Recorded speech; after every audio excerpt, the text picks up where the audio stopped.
Nagpakawala na mga boss ng isang malalaro ang Golden State Warriors sa kanilang training camp roster. Ito'y magbubukas sa kanila ng dalawang posisyon. Napaka-crucial para sa isang kupunan yung mga training camp roster nila na kanilang susubukan sa preseason at baka sila'y makabingwit pa doon ng isang malalarong kanilang isasalpak sa kanilang official na lineup o pwede rin gawing two-way player. Naging undrafted siya sa kakatapos lang na draft mga boss at sa kanyang super senior na taon sa Maryland College siya ay nag-average ng 11 points, 4.7 rebounds and 1.1 assists per game sa loob ng 33 games. Yung kanyang playing time ay 33 minutes mga boss.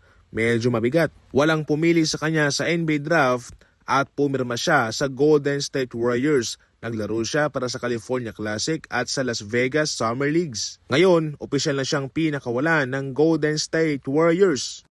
Hindi pa man nakapunta ang Boston Celtics sa finals, ramdam na raw ni Jason Tatum mga boss na sila ang magkakampyon. Ayon kay Jason Tatum, ang Denver Nuggets lang daw ang posibleng makatalo sa kanila. At kaya nang matalo raw ng Minnesota Timberwolves ang Denver Nuggets, mukhang doon na nagkaroon ng tsansa itong si Jason Tatum na akuin na sila ang magkakampiyon noong nakarang season. Ito'y marahil sa palagay ni Jason Tatum yung Nuggets lang daw ang mayroong best match-up sa kanila.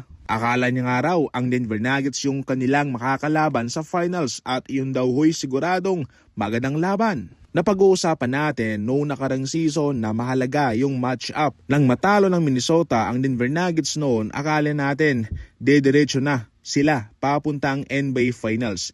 Pero sila'y hinarang ng Dallas Mavericks na kung ating babalansehin sa papel, tila malakas naman itong Minnesota laban sa Dallas. Kaso sila'y binulagan ng Dallas at tinalo pa nga. Match-up ang pinag-uusapan dito mga boss. Kung sakaling yung Dallas kanilang nakalaban ang Nuggets, siguradong yung Nuggets ang mag-aabante. Pero so far, mismatch nga ho itong Minnesota sa Dallas at kaya sila'y natalo.